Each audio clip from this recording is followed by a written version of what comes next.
Yo, what's up, guys? I'm here on Showdown today with my games from the official Smogon Tournament, or better known as OST. Definitely one of Smogon's biggest tournaments. Like thousands of people join this every year, mostly because of the money prize. And yeah, it's the best 2 out of 3 tour. And if you win, you just advance to the next round. It's pretty simple.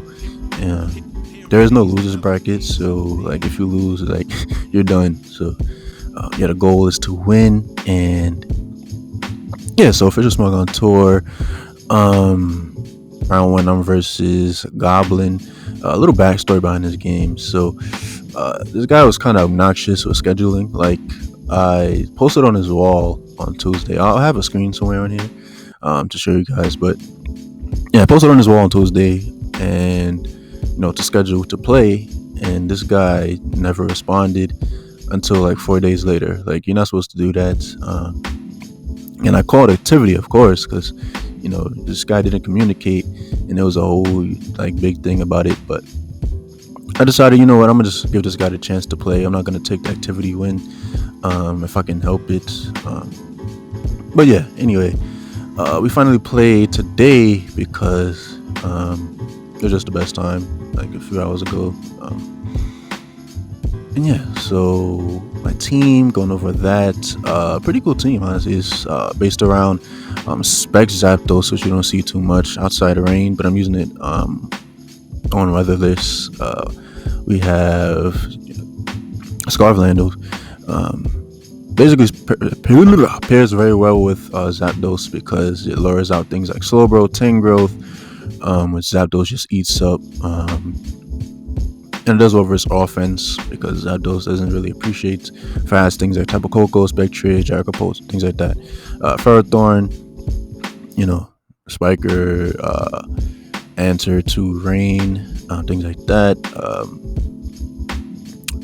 And we have defensive Chomp. Hopes versus Kartana because offensive ZAPDOS is not an answer to that. Cinderace, whole slew of Mons. Crawdont. Somewhat of a ghost resist, not really though. Helps with Sandro, things like that. And AV Mag, just have a backup check for Spectre, Dragon types, all that good stuff. Pretty simple team, but very fun, very good team.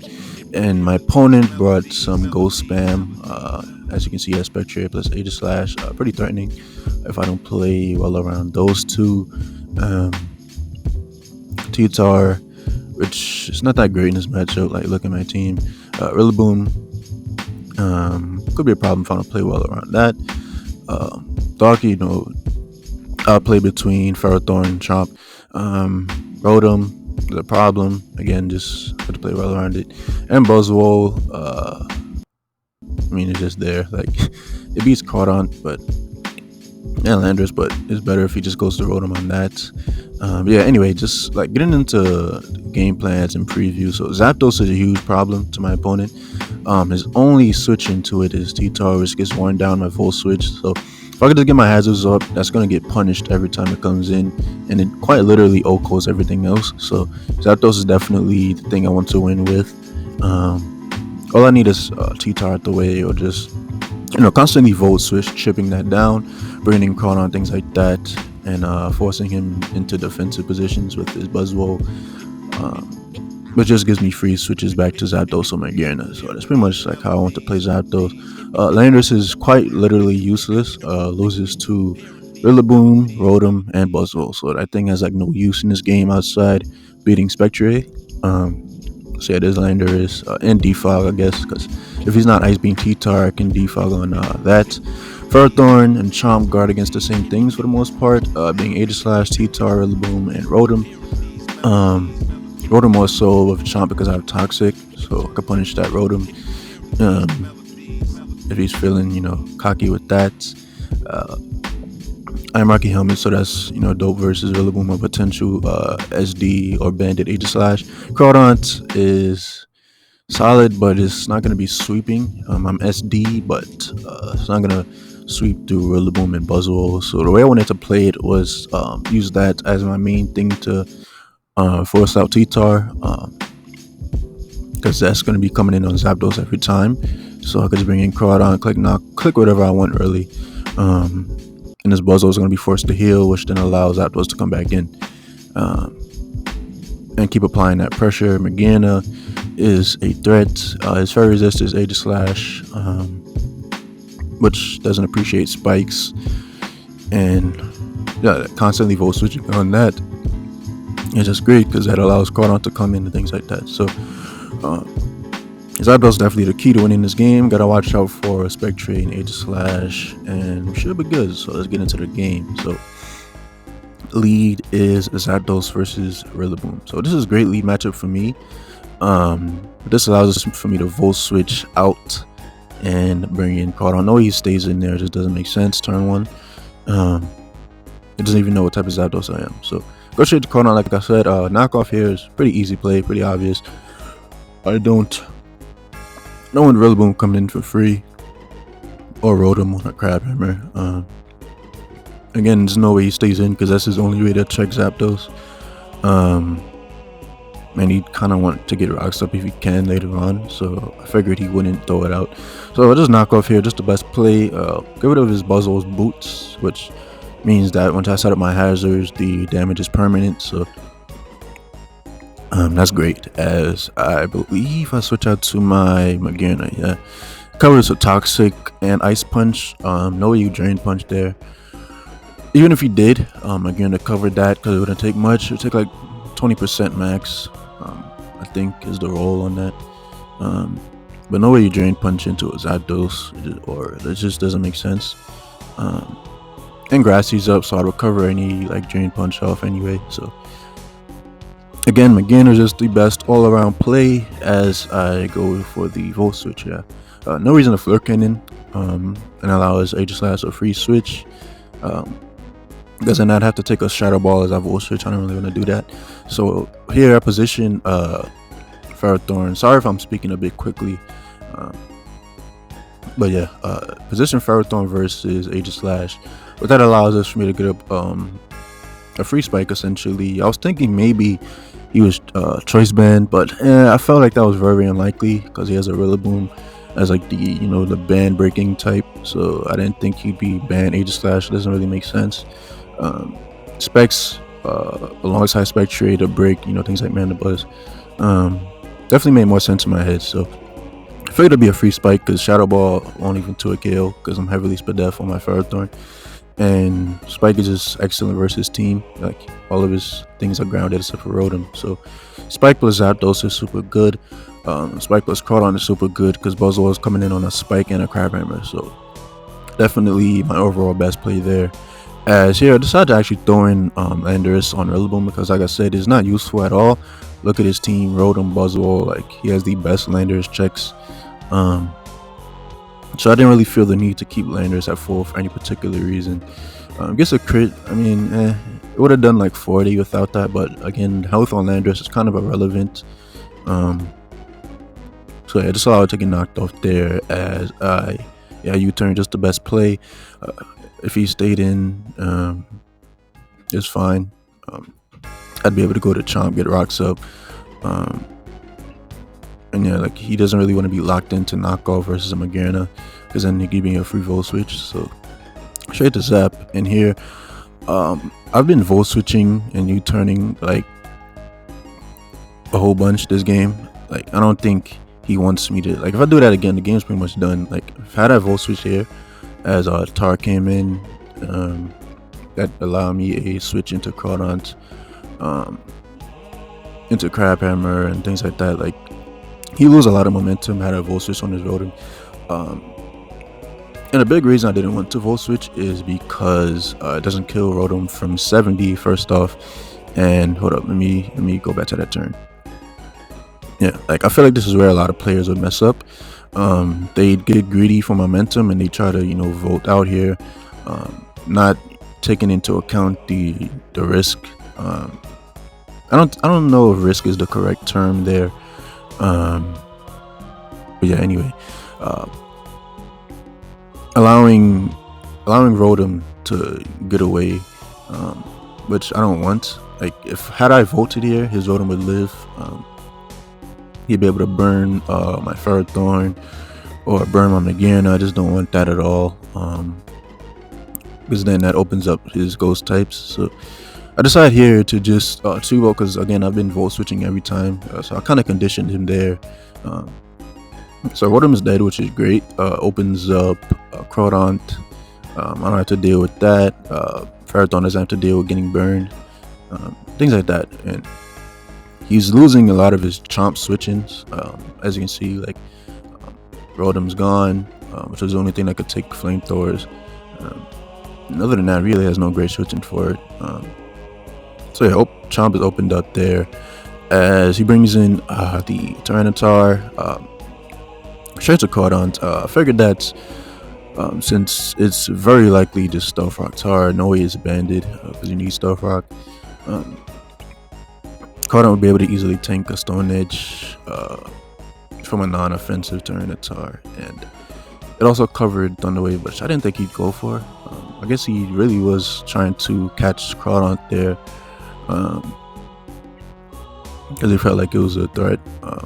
But yeah, Buzzle, so I don't think you needed to. I think Stealth Rock was pretty free there, but yeah, that was a pretty hard prediction, but it doesn't work out because I have the Tech Lumberry, and maybe to get rid of the paralysis and go for Crab Hammer on the Buzzle. And here is where my awareness kicks in. I realize when the sand goes up, he gets hit first, so he's faster, so I'm forced to switch. Otherwise I would have stayed in, obviously, but I can't, so go straight ZAPDOS. Again, just make my best overall plays.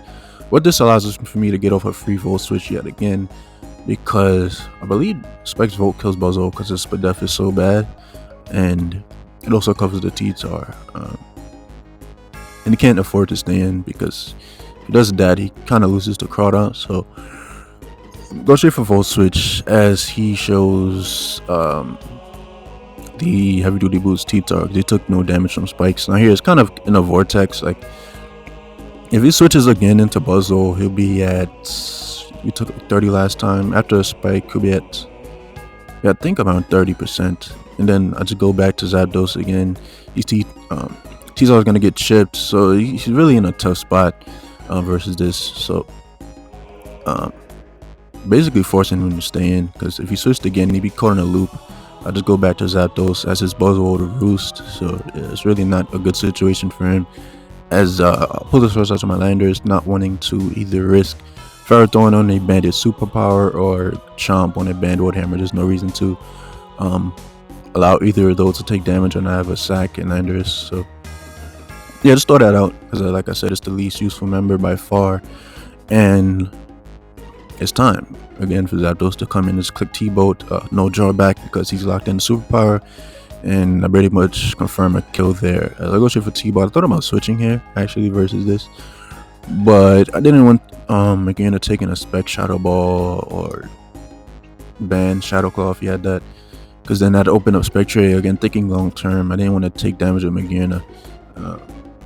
So I actually decided to just stay in, knowing that I live any hits, and I don't particularly need health on ZAPDOS at this point because Rillaboom's not gonna be able to like sweep through with just Grassy Glide because I have a whole Ferrothorn at 100%, so it's like whatever. So I just decided to stay in there and just trying to end the game and not trying to prolong this. As go straight for T-Bolt again as he brings in Spectre, and to play around this a bit, I go Magirna first. Thought about going Crawdont, but I would have gotten 2 killed. So Magirna first, definitely to play as I Volt. Because he sub Life Orb, never seen that. As I'm able to just Volt switch into Crawdont. And here the best series of plays is to Aqua Jet the sub, and Aqua Jet again to put him in range of 2 Life Orb hits. So Crawdont's gonna die there. But what I can do is just go to Magirna. Even if I don't live, he dies to Life Orb. So yeah, like it's pretty much just checkmate. If he switches, I go with to ZAPDOS or Ferrothorn, force him to, like, it's just over at this point. Again, I don't even know if you guys saw that, but it took a +3 Life Orb Shadow Ball. That's crazy. I ate that up. Soft Vest Magirna is nasty as he brings in Rillaboom. just allow him to knock me out there, and bringing ZAPDOS to finish the game, because that's what I want to end it with. So I'll go straight to ZAPDOS, click that Specs Heat Wave, knock that boy out, and that's the first game. So I'll be back with the second. Alright guys, we're back here with game 2. Decided to bring a bulky offense, basically a revamp of the Urshifu team I built a while back. Yeah, just looking at it, we got Urshifu Water, basically replace Single Strike with that. Had to bring my boy Hawlucha, Heatran, a bunch of good stuff, and my opponent brought a Grass Spam with some fun mons like Swampert. So getting into it, Urshifu is very good if I can remove Rillaboom. Reason I say that is because I don't have close combat. I'm like the worst possible set. Is Sergeant Strikes, Aqua Jet, Thunder Punch, no fighting moves, so it's gonna be difficult to get through Rillaboom. But other than that, it's pretty good. Those over versus Heatran, can switch into that. Can do over versus Mandibuzz, is just solid. And Hawlucha is the main thing I want to try and win with. Like if I get 30 or 40% off on Tapu Koko, +2 close combat will knock that out. So yeah, that's basically my main win con here. Sets up versus Rillaboom, card, Mandibuzz, all very easily. So yeah, it's really the only condition I need met for Hawlucha to just sweep through his team. Heatran, solid. Those are versus Rillaboom, card, his own Heatran, because I'm packing Earth Power, I'm heavily Spadev, so I easily take one at least. Mandibuzz, Tapu Koko, just very difficult to kill outside Swampert, so Heatran is very good. Rillaboom, not so much. He has Heatran and Mandibuzz as pretty solid pivots, so I wasn't really relying on it to do anything in this game. Just gonna be there mainly to throw that into Tapu Koko if need be. Clefable is solid outside. Well, I wouldn't even say outside Heatran because I'm Trick Sticky Barb, so I'll get triple that if he decides to play recklessly with that. And Moonblast is just very good. Mandibuzz doesn't beat me because I'm still Frost Clef, so I can defog for free. Enders is solid, especially in the late game. If I can somehow remove Mandibuzz or Rillaboom, I can actually late game Earthquake Sweep, which is what I'm gunning for. So the way this game is gonna have to be played is I'm gonna have to try to open up things, like open up mons for other things to win. Like there's no like solidified win con. Like I have to play in a way where I just break something, then something else is opened up, if that makes sense. Like if I can remove Tapu Koko, not even just remove it, just get the necessary chip. Hawlucha can sweep. If I remove Mandibuzz, Landorus is a huge problem. So that's how I have to play this game. I can't there's no thing that just comes in and gets kills. You know what I mean? So gotta watch out for Katana, and we should be good. So let's get into the game. I lead Landorus, which I just felt was the best lead because it does well versus everything bar Swampert and Mandibuzz. Because the thing about Mandibuzz, I'd have to lock into Stone Edge, which I don't want to do, because then it gives him a free switch into cards or perch. I don't want to do that. Then I'd be having to switch versus a Katana. I don't want to be in that situation. So I figured I'd just go Heatran. Has the best matchup versus everything besides Swampert. And I figured that if he wants to trade Rocks, that'll be fine, because Rocks helped me a lot with Rillaboom, potential Specs Tapu Koko, things like that. But he goes to Filter instead, which I'm assuming he just wanted momentum. Didn't want to go for Rocks as a bringing Clef and trade. I guess he didn't want that situation. So he goes to Heatran here, which is a solid play. He goes for Taunt first. So I'm assuming this Heatran is not Stealth Rock. Swampert is more than likely Rocks, the way he's playing it. As I pull the switch out to my Urshifu the following turn, because I can take anything from Heatran. And what this allows is for me to bulk up. But now he goes hard Rillaboom. I still die from here, especially because I took that 30%. So I'm forced to switch, which is good. Force him to Grassy Glide with his Rillaboom, as go straight to Heatran. Just the best play as here. I pivot to Landorus. Covers for high horsepower or superpower if he had that. So it's just the best all around play there. As I'm able to go to Clefable, and I believe I trick yeah, trying to catch the E-Trant because I don't want that thing coming in for free, as because I'd have to go Urshifu, take another 30%. So he knows this, as he goes to Katana, which is a solid play. Gives me a choice band. Now this is good and bad. Bad because I don't have switch-ins for this, and I'm choice locked, so I'm kind of just forced to stay in.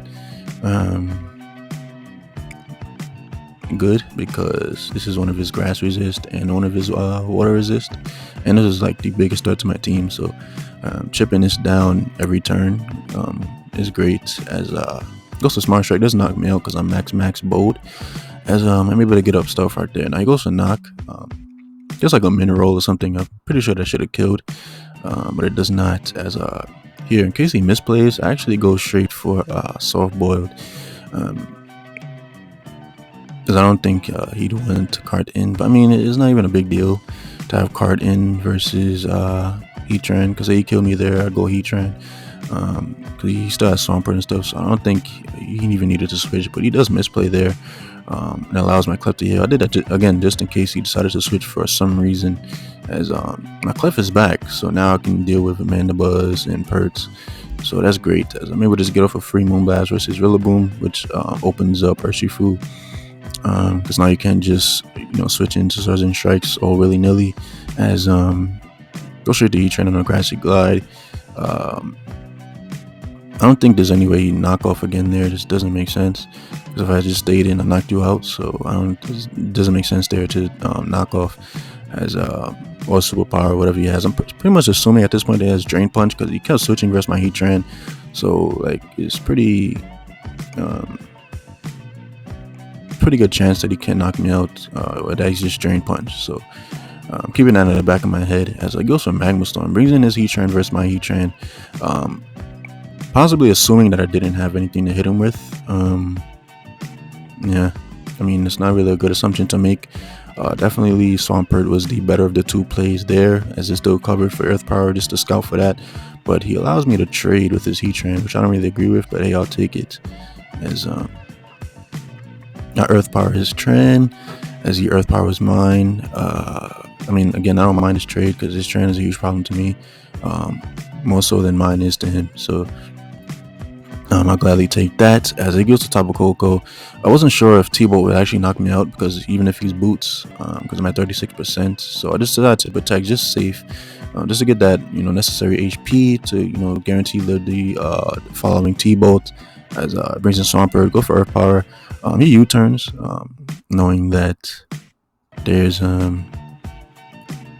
knowing that if he allows Koko to take that hit, Hawlucha would just sweep him. So good play there, realizing that and going to Swampert.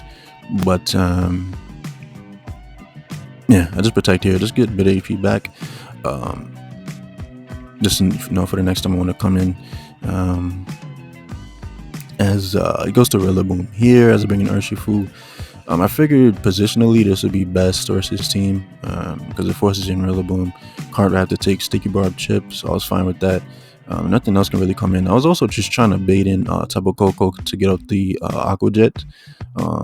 That'd be the necessary damage for Hawlucha. You get that 30%, then I can just SD sweep him, but it goes to Rillaboom instead, so it's fine. Maybe we'll just go for Clefable here, sack that to Grassy Glide, as yeah, I don't really need Clef anymore. It's just not necessary to keep, and I don't want Landers taking damage. I'd be too killed easily, as go straight Lando and U-turn, just the best play.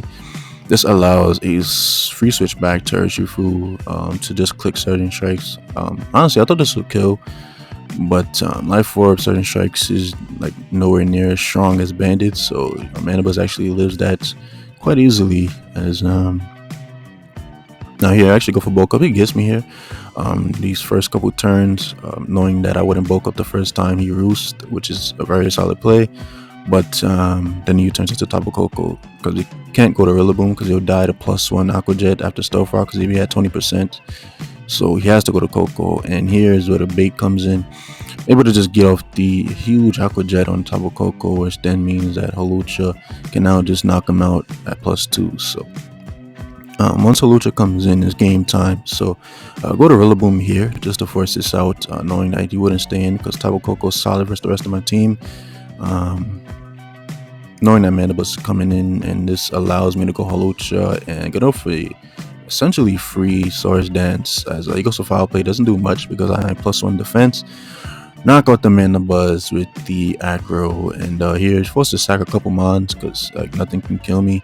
You have to go Rillaboom first, glide, then go to Swampert and protect just to get out of range of +2 close combat. Because otherwise he dies, so he has to protect there. I could have Swords Dance, but there was no need to. Like if I get the damage off, Landers just wins. So yeah, just go straight for CC and basically kill the Swampert. He's at 5%, so he comes in on Stealth Rock and just dies.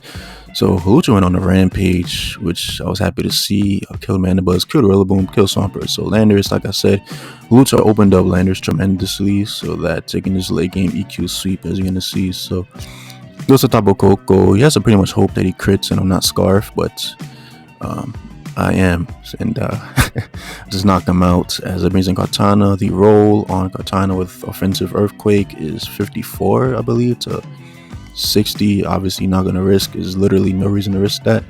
Just sack Heatran. There's no way he's speed boosting Choice Band. That just doesn't make sense. And if he is, he can't knock out Rillaboom, then I just U-turn. Like, it's just no way. So I'll just go straight back to Landers here and clean up the game. EQ was in a knockout card. And yeah, that's it for that one. So I really enjoyed this series. Really just glad I won, because if I didn't, would have went through all that drama for nothing. And yeah, all of my friends like lost round 1, so I didn't want to be, you know, I wanted to show I'm built different and wanted to win. So yeah. That's nice, and yeah, I hope you guys enjoyed this one. Definitely enjoyed, recording this, and I'll see you all next time. Peace.